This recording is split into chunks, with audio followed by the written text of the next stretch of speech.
നമ്മുടെ കാലാവസ്ഥയിൽ എന്തെങ്കിലുമൊക്കെ മാറ്റം വരുമ്പോൾ നമുക്ക് ചെറിയ ജലദോഷവും തുമ്മലും ഒക്കെ ആയിട്ട് പ്രസൻറ്റ് ചെയ്യും. ആദ്യത്തെ 1-2 ദിവസം നല്ല തുമ്മലായിരിക്കും.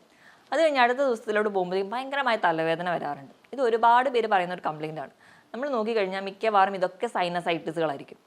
ഈ എന്താണ് സൈനസൈറ്റിസ്, ഇത് വരാനുള്ള കാര്യം എന്തൊക്കെയാണ്, അല്ലെങ്കിൽ എന്തൊക്കെയാണ് ഇതിൻ്റെ ലക്ഷണങ്ങൾ, ഒരു പരിധിവരെ നമുക്ക് എങ്ങനെ മാനേജ് ചെയ്യാം എന്നൊക്കെ നമുക്ക് ഡീറ്റെയിൽ ആയിട്ട് നോക്കാം. ഞാൻ ഡോക്ടർ പ്രിയ, QNB ഹെൽത്ത് കെയറിലെ ഹോമിയോപ്പതിക് ഫിസിഷ്യനാണ്.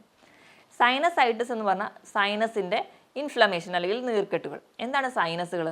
നമ്മുടെ മൂക്കിൻ്റെ ചുറ്റുമായിട്ട് ഉള്ള കുറേ വായു അറകളാണ് സൈനസുകൾ. നമ്മുടെ ശരീരത്തിൽ പല പ്രവർത്തനങ്ങൾക്ക് സഹായിക്കുന്ന ഒന്നാണ് ഈ സൈനസുകൾ. നമ്മുടെ തലയോട്ടിയുടെ ഭാരം കുറച്ച് നിർത്താൻ, നമ്മൾ ഉള്ളിലേക്ക് എടുക്കുന്ന ശ്വാസത്തിൽ ഒരു ഈർപ്പം നിലനിർത്താൻ വേണ്ടി, അല്ലെങ്കിൽ അതിൽ ഉണ്ടാവുന്ന ചെറിയ പൊടിപടലങ്ങളോ അല്ലെങ്കിൽ അണുക്കളെയൊക്കെ പുറത്തേക്ക് തള്ളിക്കളയാൻ വേണ്ടി, എപ്പോഴും നമ്മുടെ ആ ഒരു ശ്വാസത്തിൻ്റെ ചൂട് നിലനിർത്താൻ വേണ്ടി ഒക്കെ നമ്മളെ സഹായിക്കുന്ന ഒന്നാണ് ഈ സൈനസുകൾ എന്ന് പറയുന്നത്. അത് പല ആൾക്കാരിലും അതിൻ്റെ സൈസ് വേരി ചെയ്തിരിക്കും. നമ്മൾ ഉണ്ടാകുന്ന സമയത്ത്, നമ്മൾ ജനിക്കുന്ന സമയത്ത് ഇത് കംപ്ലീറ്റ്ലി ഡെവലപ്ഡ് അല്ല. പ്രധാനമായും 4 സൈനസുകളാണ് ഉള്ളത്. നമ്മുടെ കവിളിനടുത്തുള്ളതാണ് മാക്സിലറി സൈസ്, നമ്മുടെ കണ്ണിൻ്റെ 2 സൈഡിലുള്ളത് എത്മോയിഡ് സൈസ്, നമ്മുടെ പുരുകത്തിൻ്റെ മുകളിൽ കാണുന്നതാണ് ഫ്രോണ്ടൽ സൈനസ്, ഇനി നമ്മുടെ തലയോട്ടി അല്ലെങ്കിൽ സിരസിൻ്റെ മധ്യഭാഗത്ത് കാണുന്നതാണ് സ്പീനോയിഡ് സൈനസുകൾ. ഇങ്ങനെ ഒരുപാട് 4 സൈനസുകളുണ്ട്. ഈ സൈനസ് എന്ന് പറയുന്ന ഈ ഒരു പൊള്ളയായ വായു അറകളുടെ സൈഡിലൂടെയുള്ള കോശങ്ങളാണ് മ്യൂക്കസ് സെൽസ് ആണ്. അതായത് മ്യൂക്കസ് എന്ന് പറഞ്ഞു കഴിഞ്ഞാൽ ഒരു വഴുവഴുപ്പ് അല്ലെങ്കിൽ കൊഴുപ്പുള്ളൊരു ദ്രാവകമാണ്. ഇത് സെക്രീറ്റ് ചെയ്യുന്ന കോശങ്ങളാണ്. ഇതിൽ അതുപോലെ തന്നെ ചെറിയ ചെറിയ രോമങ്ങളും ഉണ്ട്. അപ്പോൾ നമ്മൾ ഉള്ളിലേക്ക് എടുക്കുന്ന ശ്വാസത്തിനെ ഒന്ന് ചൂടാക്കി ഒന്ന് ഈർപ്പത്തോടെ നിലനിർത്തും. അതോടൊപ്പം തന്നെ ഈ ചെറിയ ചെറിയ മുടി പോലെയുള്ള രോമം പോലെ നിൽക്കുന്ന ഈ സീലിയ എന്ന് പറയുന്ന ഈ ഒരു ഘടന നമുക്ക് ഉള്ളിലേക്ക് ചെല്ലുന്ന എന്തെങ്കിലും ചെറിയ പൊടിപടലങ്ങളോ ചെറിയ അണുക്കളോ ഒക്കെ ഉണ്ടെങ്കിൽ അതിനെ റിമൂവ് ചെയ്ത് വെക്കും. ആ ഒരു മോഷൻ, ഈ ഒരു സീലിയയുടെ ഈ ഒരു മൂവ്മെൻറ്റ് കാരണം നമ്മുടെ മൂക്കിനുള്ളിലോ ബാക്കി സൈനസുകളുടെ ഉള്ളിലൊക്കെ ഈ മ്യൂക്കസ് ഇങ്ങനെ ഒഴുകിക്കൊണ്ടിരിക്കും. നോർമലി ഇതാണ് ഘടന. അപ്പോൾ ഇവിടെ എന്തെങ്കിലുമൊക്കെ ചെറിയ മാറ്റങ്ങളൊക്കെ വരുമ്പോൾ ഇതാണ് നമുക്ക് അവിടെ ഒരു നീർക്കെട്ട് ഉണ്ടാക്കുന്നു, അവിടെ ഒരു ഇൻഫ്ലമേഷനിലോട്ട് ചെന്നെത്തിക്കുന്നു. ഇതാണ് നമുക്ക് സൈനസൈറ്റിസ് എന്ന് പറയാം. ഭയങ്കരമായ തലവേദനയാണ്. പറയുന്ന പേഷ്യൻസ് തന്നെ പറയാറുണ്ട്, തല കുനിക്കാൻ പറ്റുന്നില്ല, തല അനക്കാൻ പറ്റുന്നില്ല, ഒരു ജോലിയും ചെയ്യാൻ പറ്റുന്നില്ല, കിടക്കാൻ പറ്റുന്നില്ല, കിടന്നാൽ അങ്ങോട്ട് തിരിയുമ്പോഴത്തേക്കും തലവേദന. അങ്ങനെ ചെറിയ മൂവ്മെൻറ്റ്സ് ഭയങ്കരമായ വേദനയായിരിക്കും സൈനസൈറ്റിസിന് ഉണ്ടാവാറ്. ഇനി എന്തുകൊണ്ടാണ് ഈ സൈനസൈറ്റിസ് ഉണ്ടാവുന്നതെന്ന് നോക്കിക്കണം. നമുക്കറിയാം, നമുക്ക് എപ്പോഴെങ്കിലും ഒരു ജലദോഷം വന്ന് അതിൻ്റെ ആഫ്റ്റർ ഇഫക്റ്റ് ആയിട്ട് സൈനസൈറ്റിസ് വന്നിട്ടുള്ളവരാണ്. കൂടുതലും ഈ സൈനസൈറ്റിസ് വരുന്നതെന്ന് പറഞ്ഞിട്ടുണ്ടെങ്കിൽ നമ്മുടെ ഈ പറഞ്ഞ രീതിയിൽ എന്തെങ്കിലും കാലാവസ്ഥയിലൊക്കെ വരുന്ന മാറ്റം, പെട്ടെന്ന് ചൂട് അല്ലെങ്കിൽ ചൂടിൽ നിന്ന് മഴയിലേക്ക് പോവാം, രാവിലെ നല്ല വെയിലായിരിക്കും, രാത്രിയാകുമ്പോൾ നല്ല മഴ, അങ്ങനെ ഒരു കാലാവസ്ഥയിൽ ഉണ്ടാകുന്ന ചെറിയ മാറ്റങ്ങൾ. നമ്മുടെ അന്തരീക്ഷ മലിനീകരണം, നമ്മൾ ജീവിക്കുന്ന ചുറ്റുപാടിൽ ഒരുപാട് എയർ പൊല്യൂട്ടഡ് ആണെങ്കിൽ അതുമൂലം നമുക്കുണ്ടാവാം.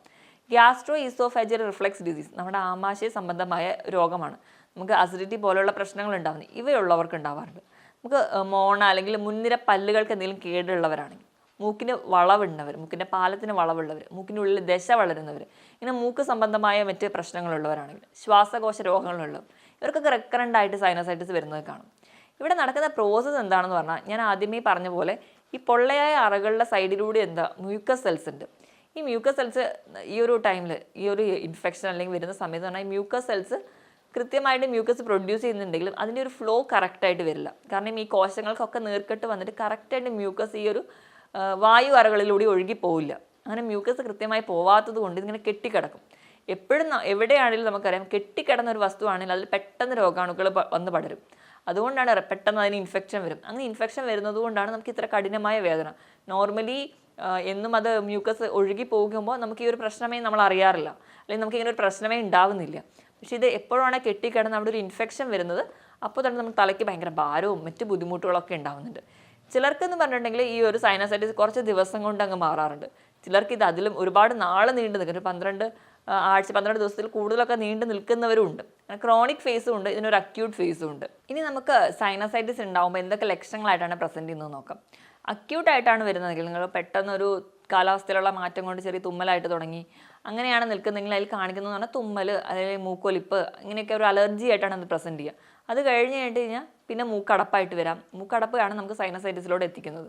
അപ്പോൾ എന്ന് പറഞ്ഞിട്ടുണ്ടെങ്കിൽ നമ്മൾ ചിലപ്പോൾ മൂക്ക് നിന്ന് ദ്രാവക രൂപത്തിൽ പച്ച കളറിലോ മഞ്ഞ കളറിലോ ഡിസ്ചാർജ് വരുന്നത് കാണാം.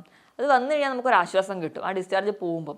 അല്ലാതെ അത് കണ്ടിന്യൂസ് ആയിട്ട് നിൽക്കാറുണ്ട്. തല കുനിക്കുമ്പോൾ വേദന, ഭയങ്കരമായ ക്ഷീണം തോന്നാറുണ്ട്. കാരണം നമ്മുടെ തലയിലെ മൊത്തം ഒരു സിസ്റ്റം തന്നെ ഭയങ്കര ഹെവിനെസ് ആയിരിക്കും. അപ്പം നമുക്ക് മൊത്തത്തിൽ ഭയങ്കര ഒരു ക്ഷീണം, ഭയങ്കര ഇറിറ്റേഷൻ ആയിരിക്കും, ചുമയായിട്ട് പ്രസൻറ്റ് ചെയ്യാറുണ്ട്. അതോടൊപ്പം തന്നെ പോസ്റ്റ് നേസൽ ഡ്രിപ്പ് ഉണ്ടാവും. പോസ്റ്റ് നേസൽ എന്ന് പറഞ്ഞാൽ മൂക്കിൽ നിന്ന് നേരെ തൊണ്ടയിലേക്ക് ഇങ്ങനെ കഫം ഇറങ്ങിക്കൊണ്ടേയിരിക്കുക. അപ്പോൾ നമ്മൾ രാത്രി കിടക്കുമ്പോഴോ അല്ലെങ്കിൽ നമ്മൾ ജസ്റ്റ് ഒരു പൊസിഷൻ മാറുമ്പോൾ ഇങ്ങനെ കഫം ഇറങ്ങുന്നത് നമ്മുടെ ഉറക്കത്തിനെ ഡിസ്റ്റർബ് ചെയ്യാറുണ്ട്. ഇതാണ് നമ്മൾ അക്യൂട്ടായിട്ട് പ്രസൻറ്റ് ചെയ്യാറ്. ഇനി ഇതൊരു ക്രോണിക് സ്റ്റേജ്, അതായത് 12 ആഴ്ചയിൽ കൂടുതലായിട്ട് നിൽക്കുകയാണെങ്കിൽ നമ്മൾ ഇതിനൊരു ക്രോണിക് ഫേസ് എന്ന് പറയും. ക്രോണിക് ആവുന്ന കണ്ടീഷൻ ആകുമ്പോൾ ഈ പറഞ്ഞ ബുദ്ധിമുട്ടുകളൊക്കെ കുറച്ചും കൂടി ഒരു തീവ്രമായ ലെവലിലേക്ക് വന്നിട്ടുണ്ടാവും. തുമ്മലും ജലദോഷമൊക്കെ ആയിരിക്കില്ല, അവിടെ എത്തുമ്പോൾ ചുമ, ഭയങ്കരമായ ചുമയുണ്ടാവും. കഫം ചിലപ്പോൾ കുറച്ചേ വരുന്നുണ്ടാവുള്ളൂ, തൊണ്ടയിൽ നിന്ന് കഫം പറഞ്ഞു വരാത്തൊരവസ്ഥ.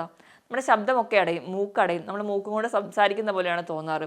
വായ്നാറ്റമായിട്ട് പ്രസൻറ്റ് ചെയ്യാറ്, കാരണം സൈനസ് എല്ലാം ബ്ലോക്ക് ചെയ്ത് അവിടേക്ക് ഇൻഫെക്ഷൻ വരുമ്പോൾ ഒരുപാട് പേർക്ക് വായ്നാറ്റമായിട്ടാണ് അത് പ്രസൻറ്റ് ചെയ്യാറ്. അപ്പോൾ വായ്നാറ്റം ഉള്ളതുകൊണ്ട് തന്നെ നമുക്ക് മൊത്തത്തിലൊരു ഇൻഫീരിയോറിറ്റി കോംപ്ലക്സും നമ്മുടെ മറ്റ് ഫാക്ടേഴ്സിനെ അല്ലെങ്കിൽ മറ്റ് ജോലിക്ക് പോകുന്നതും പഠിക്കാൻ പോകുന്നതും ഒക്കെ ഈ ഒരു ഘടകങ്ങളെയൊക്കെ ബാധിക്കാറുണ്ട്. സൈനസൈറ്റിസ് എന്ന് പറയുമ്പോൾ ചെറിയൊരു രോഗമാണെങ്കിലും മറ്റ് ഫാക്ടേഴ്സിനെയൊക്കെ അഫക്റ്റ് ചെയ്യും. ഇപ്പോൾ ഈ ഒരു പല്ലിൻ്റെ ആ ഒരു ഏരിയയിലൊക്കെയുള്ള സൈനസിനെ, മാക്സിലറി സൈനസിനെയൊക്കെയാണ് ബാധിക്കുന്നതെങ്കിൽ അത് നമുക്ക് പല്ല് വേദന അല്ലെങ്കിൽ മോണയ്ക്ക് ഇൻഫെക്ഷൻ വരാനും മോണയ്ക്ക് വീക്കം വരാനും ഒക്കെ കാരണമാകും. അപ്പോൾ നമുക്ക് ഫുഡ് ഇൻടേക്ക് ഒക്കെ ബുദ്ധിമുട്ടാണ്. അപ്പോൾ നമ്മൾ അതിനെ അഫക്റ്റ് ചെയ്യുന്നുണ്ട്. ഇങ്ങനെ ക്രോണിക് ആയിട്ട് വരാറുണ്ട്. ഇപ്പോൾ നമ്മളിങ്ങനെ റിക്കറൻ്റ് ആയിട്ട് സൈനസൈറ്റിസ് ഒക്കെ വന്ന് നിൽക്കുന്ന അല്ലെങ്കിൽ കുറേ കാലം നിൽക്കുമ്പോൾ നമ്മൾ നോക്കുകയാണെങ്കിൽ ചിലപ്പോൾ അവർക്ക് മൂക്കിനുള്ളിൽ ദശ വളർച്ചയോ അല്ലെങ്കിൽ അഡിനോയിഡ് പോലെയുള്ള പ്രശ്നങ്ങളൊക്കെ ഉണ്ടാവുമായിരിക്കും. പോളിപ്പോ അഡിനോയിഡൊക്കെ സ്ഥിരമായിട്ട് കാണാറുണ്ട് ഇങ്ങനെ റിക്കറൻ്റ് ആയിട്ട് സൈനസായിട്ട് നിൽക്കുന്നവർക്കാണെങ്കിൽ.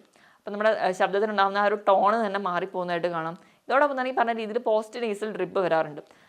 കൂടുതൽ ആൾക്കാർ ഈ കഫം കളയാൻ വേണ്ടിയിട്ട് ചിലപ്പോൾ ഒരു മൂക്ക് ചീറ്റുകയാണ് ചെയ്യുക. ഒരിക്കലും മൂക്ക് ചീറ്റുന്ന, ശക്തമായി ചീറ്റുന്ന സമയത്ത് എപ്പോഴും നമ്മുടെ മൂക്കും ചെവിയും തമ്മിൽ കണക്റ്റഡ് ആണ്. അപ്പോൾ നമുക്ക് ചെവി വേദനയായിട്ട് പ്രസൻറ്റ് ചെയ്യും. ഈ ഡിസ്ചാർജ് എങ്ങനെയും കളയാൻ വേണ്ടിയിട്ട് ഒരു വെപ്രാളത്തിലായിരിക്കും നമ്മൾ അങ്ങനെയൊക്കെ ചെയ്യുക. മാക്സിമം ഇങ്ങനെ ചെയ്യാതിരിക്കുക. കൂടുതലും നമ്മുടെ മറ്റ് മാനേജ്മെൻറ്റ് സൈഡ് പറയുമ്പോൾ ഞാൻ ഡീറ്റെയിൽഡ് ആയിട്ട് പറയാം.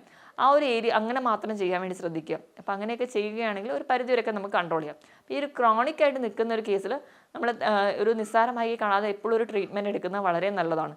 കാരണം ഈ ഒരു സൈനസ് കറക്റ്റായിട്ട് ഡ്രെയിൻ ചെയ്യാൻ പറ്റിയില്ലെങ്കിൽ നമ്മൾ എടുക്കുന്ന ശ്വാസത്തിലുള്ള ചെറിയ ചെറിയ രോഗാണുക്കളോ മൈക്രോ ഓർഗാനിസംസ് ഒക്കെ നമ്മുടെ ലങ്സിലെത്തും. അത് നമുക്ക് കൂടുതലും ലങ് ഡിസീസിനൊക്കെ കാരണമാകും. മറ്റ് രോഗങ്ങളിലേക്ക് എത്തുന്നതിൻ്റെ മുൻപ് തന്നെ നമ്മൾ ട്രീറ്റ് ചെയ്യുക സൈനസൈറ്റിസിനെ തന്നെ. അപ്പോൾ ചിലർക്ക് എന്ന് പറഞ്ഞാൽ ക്രോണിക് ആയിട്ട് നിൽക്കുമ്പോൾ ചെറിയ ചെറിയ രക്തക്കൊഴലുകൾ പൊട്ടുന്ന പോലെ ചെറിയ ഡിസ്ചാർജിനൊക്കെ ചെറിയ ബ്ലഡ് സ്പോട്ടിംഗ് ആണ്. അപ്പോൾ അത് റെഡ് കളറാണ്, അല്ല ബ്രൈറ്റ് റെഡ് ആണെങ്കിൽ ചെറിയ ചെറിയ ആർട്ടറീസ് നമ്മൾ ആ മൂക്ക് ചീറ്റുന്ന സമയത്തൊക്കെ പൊട്ടുന്നത് കൊണ്ടാണ്. പക്ഷേ അതൊരു ബ്രൗൺ അല്ലെങ്കിൽ ഒരു ബ്ലാക്കിഷ് ടിഞ്ച് അതിനകത്തുണ്ടെങ്കിൽ എപ്പോഴും അത് സൈനസിൽ ഇൻഫെക്ഷൻ ഉണ്ട് എന്ന് കാണിക്കുന്ന ഒന്നാണ്. അപ്പോൾ നമ്മൾ ആ ഡിസ്ചാർജിൽ നോക്കുക, ബ്ലഡിൻ്റെ കളർ എങ്ങനെയാണ്, നിങ്ങൾക്ക് കഠിനമായ ഇൻഫെക്ഷൻസ് ഉണ്ടാവുന്നതായിരിക്കും. ഈ സൈനസൈറ്റിസ് എന്ന് പറയുന്ന കണ്ടീഷൻ കൂടുതലും കുട്ടികളിൽ അങ്ങനെ കോമൺ അല്ല. കുട്ടികൾ കൂടുതലും വരുന്നുണ്ടെങ്കിൽ തന്നെ നമ്മൾ വിയർത്തിരുന്ന ഉടനെ തന്നെ കുട്ടികളെ കുളിപ്പിക്കുക, അല്ലെങ്കിൽ ചൂടത്തുനിന്ന് പോയിട്ട് ഉടനെ ഐസ്ക്രീം കഴിക്കുക. അങ്ങനെ ഒരു ഹോട്ട് ക്ലൈമറ്റും അല്ലെങ്കിൽ ഒരു കോൾഡ് ക്ലൈമറ്റും പെട്ടെന്ന് ചേഞ്ച് ഉണ്ടാവുക, ഒരുപാട് നേരം പുറത്തിരുന്ന് കളിച്ച് ഉടനെ എ സിയിലോട്ട് കയറുക, അങ്ങനെ ഒരു ക്ലൈമറ്റ് ചേഞ്ച് അല്ലെങ്കിൽ ആ ഒരു കാലാവസ്ഥയിലോ ഉണ്ടാകുന്ന ചില അന്തരീക്ഷത്തിൽ ഉണ്ടാകുന്ന ചെറിയ മാറ്റങ്ങളാണ് കൂടുതലും കുട്ടികൾക്ക് ഇങ്ങനെ സൈനസൈറ്റിസ് വരാനുള്ള കാരണം. മാക്സിമം നമ്മുടെ വീട്ടിലൊക്കെ ചെറിയ ചെറിയ പൊടിക്കൈകൾ വെച്ച് മാനേജ് ചെയ്യാവുന്നതേ ഉള്ളൂ. അപ്പം നമ്മൾ ഈ പറഞ്ഞ രീതിയിൽ ബ്ലഡ് സ്പോട്ടിംഗ് ഉണ്ടെങ്കിൽ കുറച്ചും കൂടി അതിനെ കൺസിഡർ ചെയ്യേണ്ടതാണ്. ഈ സൈനസൈറ്റിസ് എന്ന് പറയുന്നത് നമ്മുടെ തലച്ചോറുമായിട്ടും നമ്മുടെ കണ്ണിനൊക്കെ അടുത്തടുത്തിരിക്കുന്ന സ്ട്രക്ചേഴ്സാണ്. അപ്പം സൈനസൈറ്റിസ് എന്ന് പറഞ്ഞ് നിസ്സാരമാക്കി കളയാതെ നമ്മൾ എപ്പോഴും ഓർക്കുക, ഇത് നമ്മൾ കൂടുതലായിട്ട് നിൽക്കുകയാണെങ്കിൽ ചിലർക്ക് കണ്ണിൻ്റെ കാഴ്ചയെ ബാധിക്കാറുണ്ട്. ചിലപ്പോൾ ചിലർക്ക് എന്ന് പറഞ്ഞാൽ ഒരു വസ്തു തന്നെ രണ്ടായിട്ട് കാണാറുണ്ട്, കാഴ്ച മങ്ങി പോവാറുണ്ട്. നമ്മൾ ഈ ഇൻഫെക്ഷൻസ് കാര്യമാക്കി എടുക്കാതിരുന്നാൽ തലച്ചോറിലേക്ക് വന്നിട്ട് മെനിഞ്ചൈറ്റിസ് പോലെയുള്ള ഇൻഫെക്ഷൻസ് ഉണ്ടാവാൻ ചാൻസ് ഉണ്ട്. ഞാനിത് പറഞ്ഞ് പേടിപ്പിക്കുകയല്ല, പക്ഷേ നമ്മൾ കൺസിഡർ ചെയ്യുമ്പോൾ ഇങ്ങനെയുള്ള ചെറിയ കോംപ്ലിക്കേഷൻസ് ഇതിനുണ്ട് എന്ന് നമ്മൾ ഓർത്ത് വെക്കുക. അങ്ങനെ ഉണ്ടെങ്കിൽ മാത്രം നമ്മൾ ഒരു ഡോക്ടറെ കൺസൾട്ടേഷൻ എടുക്കുകയുള്ളൂ, കൃത്യമായി ചികിത്സിക്കുകയും ചെയ്യുള്ളൂ. അപ്പോൾ ഇങ്ങനത്തെ കോംപ്ലിക്കേഷൻസ് ഒക്കെ നമ്മളെപ്പോഴും ബിവെയർ ചെയ്തിരിക്കണം. ഇനി നമുക്ക് അതിൻ്റെ മാനേജ്മെൻറ്റ് സൈഡിലോട്ട് പോകും. അപ്പോൾ സൈനസൈറ്റിസ് എന്ന് പറയുമ്പോൾ തുടക്കത്തിലെ ഒരു സ്റ്റേജ് ആണെങ്കിൽ നമുക്ക് തന്നെ വീട്ടിൽ തന്നെ ഒരു പരിധി വരെ മാനേജ് ചെയ്യും. ഏറ്റവും ബേസിക് ആയിട്ട് നമ്മൾ നല്ലപോലെ ആവി പിടിക്കുക എന്നുള്ളത് തന്നെയാണ്. ആവി പിടിക്കുക എന്ന് പറയുമ്പോൾ ചെറിയ ഒരു നുള്ളു ഉപ്പോ അല്ലെങ്കിൽ ഒരു നുള്ളു മഞ്ഞളൊക്കെ ഇട്ട് ആവി പിടിക്കുകയാണെങ്കിൽ നമുക്ക് ആ ഇൻഫെക്ഷൻസ്, ഒരു ആര്യവേപ്പിൻ്റെ ഇലയോ ഒക്കെ ഇട്ട് ആവി പിടിക്കുകയാണെങ്കിൽ ഒരു പരിധി വരെ നമുക്ക് ആ ഇൻഫെക്ഷൻസ് ഒക്കെ ഉണ്ടല്ലോ, അത് ഒരു പരിധി വരെ നമുക്കത് ഡ്രെയിൻ ചെയ്യാം. അപ്പം ഉപ്പിട്ട് ആവി പിടിക്കുമ്പോൾ ഈ മ്യൂക്കസ് എന്ന് പറയുന്നത് ഇൻഫ്ലെയിംഡ് ആണ്, അല്ലെങ്കിൽ നീർക്കെട്ട് വന്നിരിക്കുകയാണ്. അപ്പം ആ ഒരു നീർക്കെട്ടൊക്കെ ഉപ്പ് എപ്പോഴും കുറയ്ക്കാൻ വേണ്ടി സഹായിക്കുന്നുണ്ട്. അപ്പോൾ അത് കുറയാൻ വേണ്ടിയിട്ട് നിങ്ങൾക്കൊരു നുള്ളു ഉപ്പിട്ടിട്ടൊക്കെ ആവി പിടിക്കുകയാണെങ്കിൽ വളരെ നല്ലതാണ്. ആവി ഒരു ദിവസം തന്നെ 2-3 തവണ നിങ്ങൾക്ക് ആവി പിടിക്കാവുന്നതാണ്. ആവി പിടിക്കുമ്പോൾ ശ്രദ്ധിക്കേണ്ടത് നിങ്ങളുടെ കണ്ണ് ഡ്രൈ ആയി പോകും നമ്മൾ ഒരുപാട് നേരം ആവി പിടിക്കുമ്പോൾ. അപ്പോൾ അത് ഒഴിവാക്കാൻ വേണ്ടി നിങ്ങൾ കണ്ണ് ഒരു ഷോളൊക്കെ വെച്ച് ടൈ ചെയ്ത് വെക്കാൻ വേണ്ടി ശ്രദ്ധിക്കുക, അല്ലെങ്കിൽ കണ്ണ് നല്ലപോലെ ടൈറ്റാക്കി അടച്ച് പിടിക്കുക, എന്നിട്ട് മാത്രം ആവി പിടിക്കുക. അങ്ങനെയാണെങ്കിൽ നമ്മുടെ കണ്ണ് അങ്ങനെ ഡ്രൈ ആയി പോവാതിരിക്കാൻ വേണ്ടി പറ്റും. ആവി പിടിക്കുന്നതാണ് ഏറ്റവും നല്ലത് നമുക്ക് വീട്ടിൽ തന്നെ ചെയ്യാൻ പറ്റുന്നത്. പിന്നെ നമ്മൾ കിടക്കുന്ന സമയത്ത് മാക്സിമം ഒരു ചെറിയ പില്ലോയിൽ തല വെച്ചിട്ട് രാത്രി കിടന്നുറങ്ങുക. അപ്പോൾ ആ ഒരു പോസ്റ്റ് നേസൽ ഡ്രോയിങ് അല്ലെങ്കിൽ നമ്മുടെ ആ ഒരു ഡ്രിപ്പിംഗ് നമുക്ക് നല്ലപോലെ കഫം താഴേക്ക് ഇറങ്ങി വരാൻ നമുക്ക് സഹായിക്കും. ഇപ്പോൾ കുഞ്ഞു കുട്ടികൾക്ക് തന്നെ തുപ്പി കഫം പുറത്ത് കളയാൻ പറ്റിയില്ലെങ്കിൽ ഇങ്ങനെ തല പൊക്കി വെക്കുന്നത് വഴി അവർക്ക് വയറ്റിൽ നിന്ന് പോകുമ്പോഴോ അല്ലെങ്കിൽ ഛർദ്ദിച്ചിട്ടാണെങ്കിലും ഈ കഫം മാക്സിമം പുറത്തേക്ക് പോകുന്നത് നമുക്ക് കാണാൻ പറ്റും. അതുപോലെ തന്നെ ആവി പിടിക്കുമ്പോൾ നിങ്ങൾക്ക് തുളസി ഇലയോ പനിക്കൂർക്ക ഇലയോ ഇട്ടിട്ട് ആവി പിടിക്കാവുന്നതാണ്. ആവി പിടിച്ചു കഴിഞ്ഞാൽ ആ വെള്ളം തന്നെ വേണമെങ്കിൽ ഒരു തുണിയിൽ മുക്കിയിട്ട് നിങ്ങൾക്ക് മൂക്കിൻ്റെ 2 സൈഡിൽ, പുരുകത്തിൻ്റെ മുകളിൽ ഒക്കെ ഒന്ന് ആ സൈനസിൻ്റെ എവിടെയാണ് നിങ്ങൾ ബുദ്ധിമുട്ട് കൂടുതലായിട്ട് തോന്നുന്നതെങ്കിൽ അവിടെയൊക്കെ വെച്ച് കൊടുക്കുക. ഇപ്പം സൈനസിൻ്റെ ബുദ്ധിമുട്ടൊക്കെ ഉള്ളവരാണെങ്കിൽ രാവിലെ എണീക്കുമ്പോൾ തന്നെ തലയ്ക്ക് ഭയങ്കരമായ വേദന, തല അനക്കാനേ ബുദ്ധിമുട്ടായിരിക്കും. അപ്പോൾ രാവിലെ തന്നെ നിങ്ങൾ ഇതൊന്ന് ചൂടോടുകൂടി തന്നെ പിടിച്ചു നോക്കുക. എപ്പോഴും ചൂടുള്ള ഭക്ഷണം കഴിക്കാൻ വേണ്ടി ശ്രദ്ധിക്കുക. ചെറിയ ചൂടുവെള്ളം മാത്രം കുടിക്കാൻ വേണ്ടി ശ്രദ്ധിക്കുക. അപ്പോൾ അങ്ങനെയൊക്കെ ആകുമ്പോൾ ആ മ്യൂക്കസ് ഡ്രെയിൻ ചെയ്ത് പോകുന്നത് കാണാം. മാക്സിമം ഇങ്ങനെ സൈനസൈറ്റിസ് പോലെയുള്ള ബുദ്ധിമുട്ടുകളുണ്ടെങ്കിൽ ഒരുപാട് എണ്ണ തലയിൽ വെച്ച് നിങ്ങൾ അപ്പം തന്നെ കുളിക്കാതിരിക്കുക. പിന്നെ ഞാൻ ഈ പറഞ്ഞതുപോലെ AC-യിൽ നിന്ന് ഉടനെ പുറത്തേക്ക് വെയിലത്തേക്ക് ഇറങ്ങാതിരിക്കുക. അതുപോലെ തന്നെ ഉടനെ വെയിലത്ത് നിന്ന് വന്ന ഒരു ഐസ്ക്രീം കഴിക്കാതിരിക്കുക. അങ്ങനെ പെട്ടെന്ന് ഉണ്ടാകുന്ന ആ ഒരു ക്ലൈമറ്റ് ചേഞ്ച് അല്ലെങ്കിൽ ആ പെട്ടെന്ന് ഉണ്ടാകുന്ന ഒരു ചേഞ്ചാണ് കൂടുതൽ നമുക്ക് സൈനസൈറ്റിസ് ഉണ്ടാക്കുന്നത്. അത് മാക്സിമം അവോയ്ഡ് ചെയ്യുക. ഈ ഒരു ടൈമിലെങ്കിലും നിങ്ങൾ AC ഓഫ് ചെയ്യുക, അല്ലെങ്കിൽ ഒരുപാട് സ്പീഡിൽ ഫാൻ ഇടാതിരിക്കുക. ഈ വക കാര്യങ്ങൾ കൂടി ശ്രദ്ധിക്കുക. അതോടൊപ്പം തന്നെ ഇപ്പോൾ അലർജിയൊക്കെ ഉള്ളവരാണെങ്കിൽ മാക്സിമം നിങ്ങൾക്ക് അലർജി ഉണ്ടാക്കുന്ന കാര്യങ്ങൾ അവോയ്ഡ് ചെയ്ത് നിർത്തും. അലർജി ഒരു പരിധി വരെ കൺട്രോൾ ചെയ്താൽ തന്നെ സൈനസൈറ്റിസ് പോലെയുള്ള ഇൻഫെക്ഷൻസ് ഒന്നും നമുക്ക് അങ്ങനെ ഉണ്ടാവില്ല. അപ്പോൾ ഇതൊക്കെയാണ് നമ്മൾ കൂടുതലും ശ്രദ്ധിക്കേണ്ടത്. നമ്മുടെ വീട്ടിലുള്ള ചെറിയ പൊടിക്കൈകൾ വെച്ച് നമുക്ക് ഒരു അക്യൂട്ട് ഫേസിൽ നമുക്ക് മാനേജ് ചെയ്യാൻ പറ്റും. ഇതോടൊപ്പം തന്നെ നമുക്ക് ഇടയ്ക്കിടയ്ക്ക് ഇൻഫെക്ഷൻ വരാൻ അങ്ങനെയുള്ളവരാണെങ്കിൽ മാക്സിമം ഇൻഫെക്ഷൻ വരാതിരിക്കാൻ വേണ്ടി ശ്രദ്ധിക്കുക. അപ്പം നമ്മൾ ഈ കോവിഡ് കാലഘട്ടത്തിലൊക്കെ എടുത്തിട്ടുള്ള പോലെ മാസ്ക് വെയർ ചെയ്യുക, സാനിറ്റൈസർ യൂസ് ചെയ്യുക, ഇപ്പോഴൊരു പേഴ്സണൽ ഹൈജീൻ കീപ്പ് ചെയ്യുക.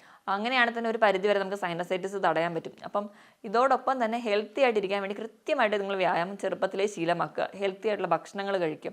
വൈറ്റമിൻ സി അടങ്ങിയ ഭക്ഷണങ്ങൾ നിങ്ങൾ ധാരാളം കഴിക്കുക. നെല്ലിക്ക, നാരങ്ങ, ഓറഞ്ച് ഇവയൊക്കെ കഴിക്കുകയാണെങ്കിൽ ഒരു പരിധി വരെ നമുക്ക് ഇമ്മ്യൂണിറ്റി ബൂസ്റ്റ് ചെയ്ത് നമുക്ക് ഒരു പരിധി വരെയൊക്കെ നമുക്ക് ഇൻഫെക്ഷൻസ് തടയാൻ പറ്റും. ഇതൊക്കെയാണ് നിങ്ങൾ കൂടുതൽ ശ്രദ്ധിക്കുക. പിന്നെ നിങ്ങൾക്ക് ക്രോണിക്കായിട്ട് സൈനസൈറ്റിസ് നിൽക്കുന്ന ഒരു സമയമാണെങ്കിൽ നിങ്ങൾ ഭക്ഷണത്തിൽ നിന്ന് ഒരുപാട് സ്പൈസി ആയിട്ടുള്ള ഭക്ഷണങ്ങൾ ഒഴിവാക്കുക. വറുത്തതും പൊരിച്ചതുമായ ഭക്ഷണങ്ങൾ, ചോക്ലേറ്റ്സും ഐസ്ക്രീമും ഒക്കെ കഴിവതും ഒഴിവാക്കുക. അതുപോലെ തന്നെ മൂക്ക് കഠിനമായി ശക്തിയായിട്ട് ചീറ്റാതിരിക്കുക. ഇങ്ങനെ മൂക്ക് ചീറ്റുന്ന സമയത്ത് മൂക്കിലുണ്ടാകുന്ന കൺജഷൻസ് പെട്ടെന്ന് നമുക്ക് നേസൽ പോളിപ്പും അഡിനോയിഡും ഒക്കെ ഉണ്ടാവാനുള്ള ടെൻഡൻസി വളരെയധികം കൂട്ടും.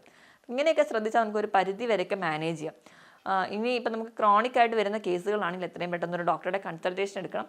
ഡോക്ടർ കൃത്യമായിട്ട് ഒരു ഇൻഫെക്ഷൻ ഉള്ള കേസാണെങ്കിൽ, പനിയുള്ള കേസാണെങ്കിൽ ബ്ലഡ് ചെക്കപ്പ് ചെയ്യും, എക്സ്റേക്കൊക്കെ വിടും. അപ്പോൾ അത് കൃത്യമായിട്ട് അവർ തന്നെ മോണിറ്റർ ചെയ്യും. കഫത്തിൻ്റെ ബുദ്ധിമുട്ടൊക്കെ ഡ്രെയിൻ ചെയ്യാൻ വേണ്ടിയിട്ട് ഒരു തലേണയുടെ മുകളിൽ തല പൊക്കി വെക്കുകയാണെങ്കിൽ അതൊക്കെ ഡ്രെയിൻ ചെയ്ത് കളയാൻ വേണ്ടി പറ്റും. ആവി കൃത്യമായിട്ട് പിടിക്കുക. ഇങ്ങനെയൊക്കെ ചെയ്താൽ ഒരു പരിധി വരെയൊക്കെ നമുക്കിങ്ങനെ ഇൻഫെക്ഷൻസ് വന്നാൽ തന്നെ അതൊക്കെ തടയാൻ പറ്റും. എപ്പോഴും ഹെൽത്തി ആയിട്ടിരിക്കാൻ വേണ്ടി കൃത്യമായ സമയത്ത് ഉറങ്ങുക, ധാരാളം വെള്ളം കുടിക്കുക. വെള്ളം കുടിക്കുമ്പോൾ നമ്മുടെ ശരീരത്തിൽ ഇങ്ങനെ കെട്ടിക്കിടക്കുന്ന മ്യൂക്കസിനെ കുറച്ചുകൂടെ നേർപ്പിച്ച് പുറത്തേക്ക് കളയാൻ വേണ്ടി സഹായിക്കും. ഇങ്ങനെയൊക്കെ ചെയ്യുന്നത് വളരെ നല്ലതാണ്. ഈ പറഞ്ഞ മാനേജ്മെൻറ്റിനോടൊപ്പം തന്നെ നമുക്ക് വീട്ടിൽ ചെയ്യാവുന്ന ചെറിയൊരു ടിപ്പാണ്. ഒരു 1/2 ടീസ്പൂൺ തേനെടുക്കുക, 3-4 ഡ്രോപ്സ് ചെറുനാരങ്ങ നീര് അതിലോട്ട് ആഡ് ചെയ്യുക. ഇത് നല്ലോണം മിക്സ് ചെയ്തിട്ട് ചെറു ചൂടുവെള്ളത്തിൽ മിക്സ് ചെയ്ത് കുടിക്കുക. ഇത് നമുക്ക് ഇമ്മ്യൂണിറ്റിയും ബൂസ്റ്റ് ചെയ്യാൻ പറ്റും. അതോടൊപ്പം തന്നെ നമുക്ക് ഈ മ്യൂക്കസിനെ ഡ്രെയിൻ ചെയ്ത് കളയാനും നമ്മളെ സഹായിക്കും. അപ്പോൾ സൈനസൈറ്റിസ് ഒക്കെ ഉള്ളവരാണെങ്കിൽ ഇത് ചെയ്യുകയാണെങ്കിൽ ഒരു പരിധി വരെയൊക്കെ നമുക്ക് ആ മ്യൂക്കസിനെ ഡ്രെയിൻ ചെയ്ത് പുറത്തേക്ക് കളയാൻ പറ്റും. ഇതൊക്കെ നിങ്ങൾ വീട്ടിൽ തന്നെ ചെയ്ത് നോക്കുക. അതോടൊപ്പം തന്നെ എന്തെങ്കിലും ഒരു ബുദ്ധിമുട്ടുകൾ കൂടുതലായിട്ട് നിൽക്കുകയാണെങ്കിൽ നിങ്ങൾ ഡോക്ടറുടെ കൺസൾട്ടേഷൻ ഉടനെ തന്നെ എടുക്കുക. ഈ പറഞ്ഞ കാര്യങ്ങളിൽ എന്തെങ്കിലും ഡൗട്ട് ഉണ്ടെങ്കിൽ താഴെ കാണുന്ന നമ്പറിൽ കോൺടാക്ട് ചെയ്യുക. മറ്റൊരു ഹെൽത്ത് ടോപ്പിക്കുമായിട്ട് വീണ്ടും കാണുന്നത് വരെ നന്ദി.